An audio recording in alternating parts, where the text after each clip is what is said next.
Hey there, everybody. We are back. It's after Halloween season. We've been waiting to put this video out. This is our behind the scenes tour with Matthias, the incredible character over at Reichland Asylum in Riverside. We've heard from a lot of you in real life, on social media, YouTube, wherever it might be, about a love for this Matthias character. Super cool. And so Reichland Asylum, when we were there for a experience the maze and the theatrical presentation they had entirely, they also had the option to stick around and do a behind the scenes tour, and Matthias would be the one to lead it. And going into it, I'd wondered, like, well, how's this going to work? He's going to break character the whole time, because how do you do a behind the scenes tour in character? And you'll see right here, he does it masterfully, is how it's done. It's kind of a back and forth between the realism of, like, here's where we take breaks, and here's how we build this, here's how we scare, and then right back into character, and it's a blast. So we hope you enjoy this presentation of Reichland Asylum presents Matthias's Playhouse, the behind the scenes tour. Please like, subscribe, give us love in that way for these Halloween videos. We hope you've enjoyed them. We do maybe have a couple more things in the pipeline coming, and lots more content throughout the weeks, months, and of course years ahead. So with that said, I'm going to turn it over to Matthias. Story of Reichland Asylum. The asylum was built in the late 1800s when Riverside began becoming more of a burgeoning metropolis, and with cities developing, a lot of social ills come along with them, and tuberculosis and foster children needs, and of course people with mental health challenges. And so the asylum began to take in all the wayward Riverside residents. Yeah, we talked about sending it, but we have to Obviously all of this is just a facade, even though it looks like an entire real asylum.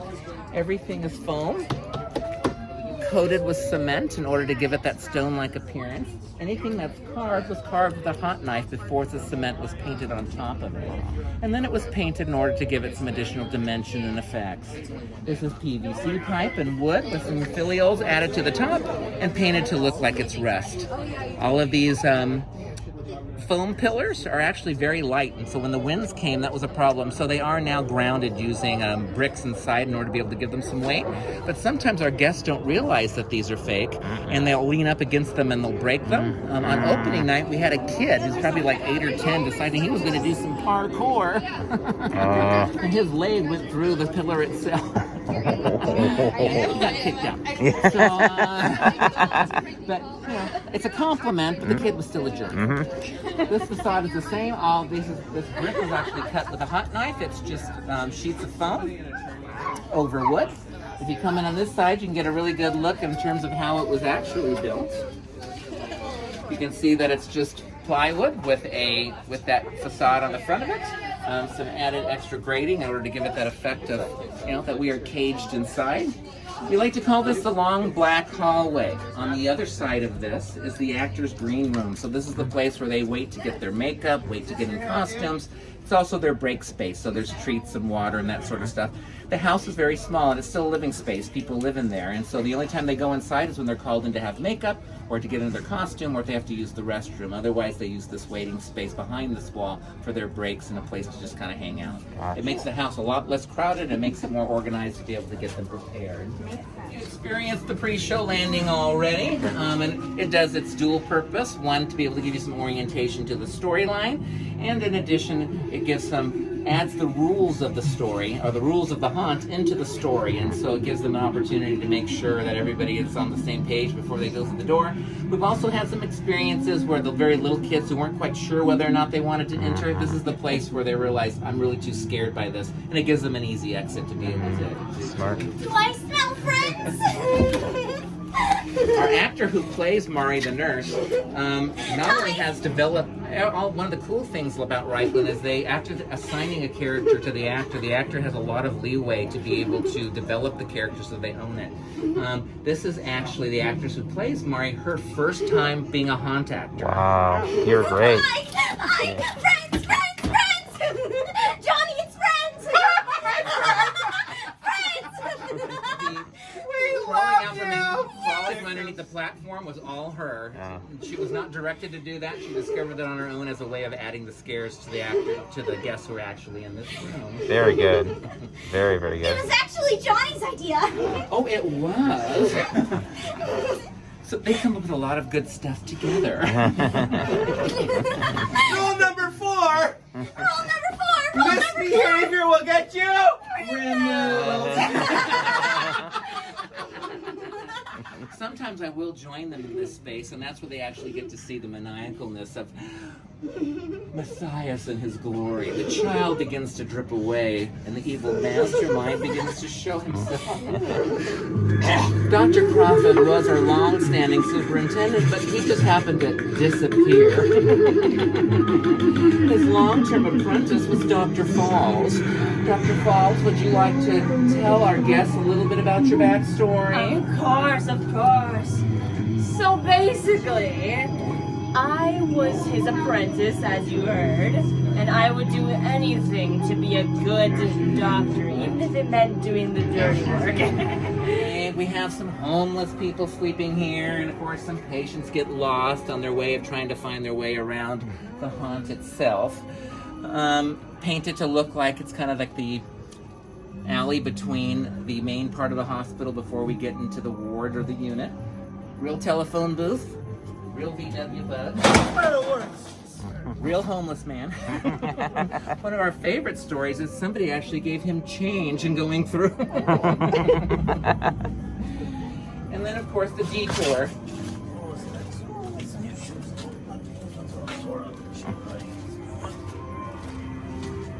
We're entering into Ward D, the adolescent ward.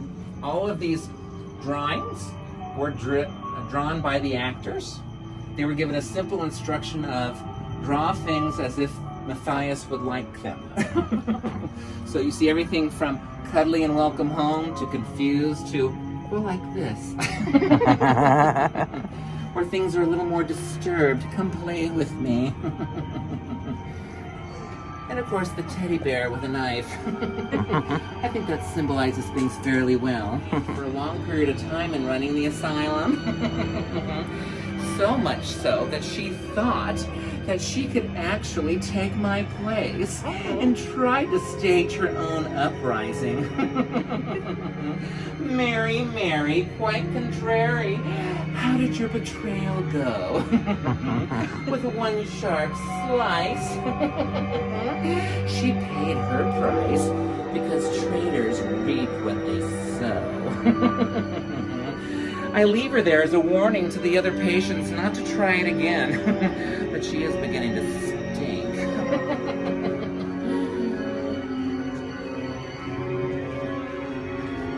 This is Tobias' cell, my brother.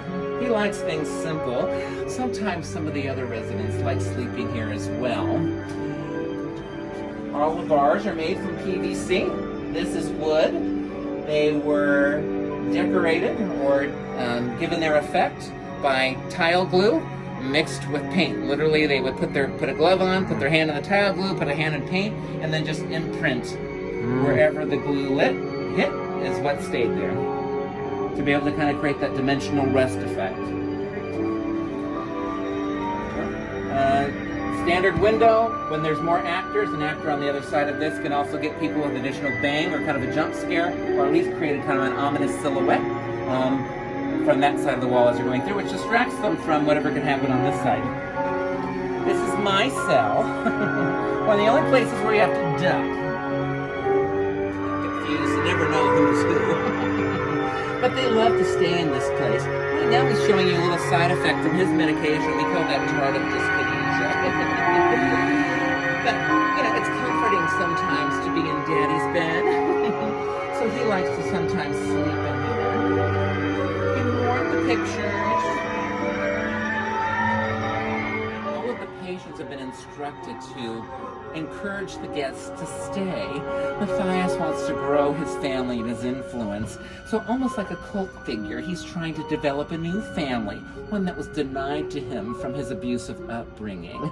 So that's why you're all drugged in order to reduce your resistance to the torture and manipulation. And of course, we have a torture chamber which we call the playhouse, in order for those last holdouts so that we can break your will.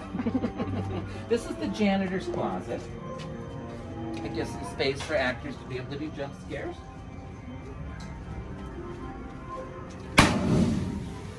Like that. Also, sometimes the actors will then crawl and had to capture the superintendent and tied him up in the kitchen. Well, I made it look like he eloped with the young candy striper. That young candy striper was a then 17-year-old Sally Wainwright. The thing is, when you're working with the young, sometimes they get a guilty conscience. Oh, God. So she wanted to go to the authorities. In order to be able to keep her in line, we gave her a lobotomy. From that time on, she wanders the entire asylum, often coming back to this place that represents her greatest guilt, because this is where the superintendent was devoured. She's still afraid of me, as she should be. It keeps her in line and makes sure that story will die with her.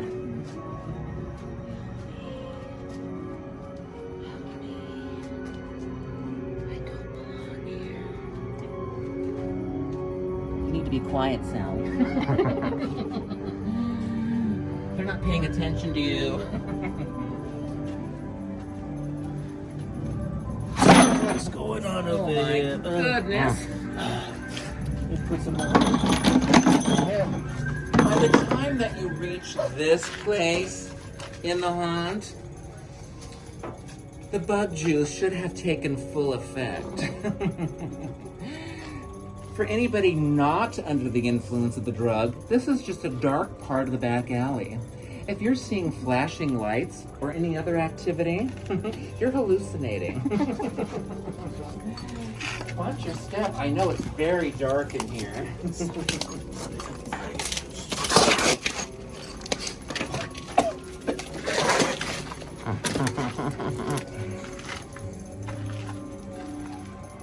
The next room is just a janitor's closet. There's absolutely nothing in there at all. It's just a dark space that we have to move through.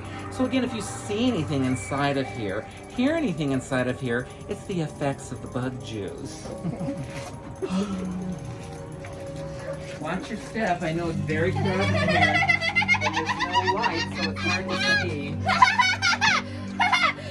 Come, join us. We'll rip you apart and sew you back together. You'll be stuffed with love. Matthias would love that. He would love to play with you. Do you hear something? No. It looks like you're responding to some internal stimuli. There's actually, again, this is just a dark janitor's closet. There's nothing in here. My favorite room is next. It's the playhouse. Oh, the tea master and treat. The tea master is named so because this is her tea party. She's my Dr. Mengele. Those visitors who don't comply with my wishes, she plays with until their will is broken. Treat is our resident masochist. Those victims that don't fall to the sadist will of the tea master will sometimes fall to the pleading despair of Treat, who wants you to eat them. Treat is based upon the early legendary stories of poisoned Halloween candy from the news media of the 1970s. You may recall that there was widespread coverage of a boy that got poisoned trick-or-treat candy from his neighborhood. After the investigation, it was discovered that it was actually the boy's father who put cyanide in the boy's pixie sticks because that was the boy's favorite treat. From that point on, parents have been cautioned to check all of their children's candy because it could be poisoned and apples could have razor blades. Treat, could you come forward, please? And as you can see, not only is she covered with delicious poison, but her apples have razor blades. They have a box of decon rat poison mixed in with all of their Halloween tasty treats. And a bottle of prescription medication. All of those falling out of the treat bucket on their other shoulder. That's awesome. So, as you probably experienced when you went through the first time, Treat, in honor of that original heritage, wants you to eat their pixie sticks. Guard that worked in the asylum but would not fall to the effects of the bug juice. And so the tea master convinced me to make her a plaything. I simply just wanted to kill her right off. The tea master said playing with her and turning her into a living doll, into our own little plaything would be much more fun. What they've done to my face, please. You have to help me. You're beautiful. Shut up. Shut up or you'll get hit again. Don't eat the candy. Shut up. The beauty of the tea master and her and her glowing sadistic glory. They're so edible. I love just to spend time licking them. Quite the sweet treat. Spicy too. Mama's boy. My final fuck you to my mother. I am the boy she made me. And I got no fun colors on my Crocs.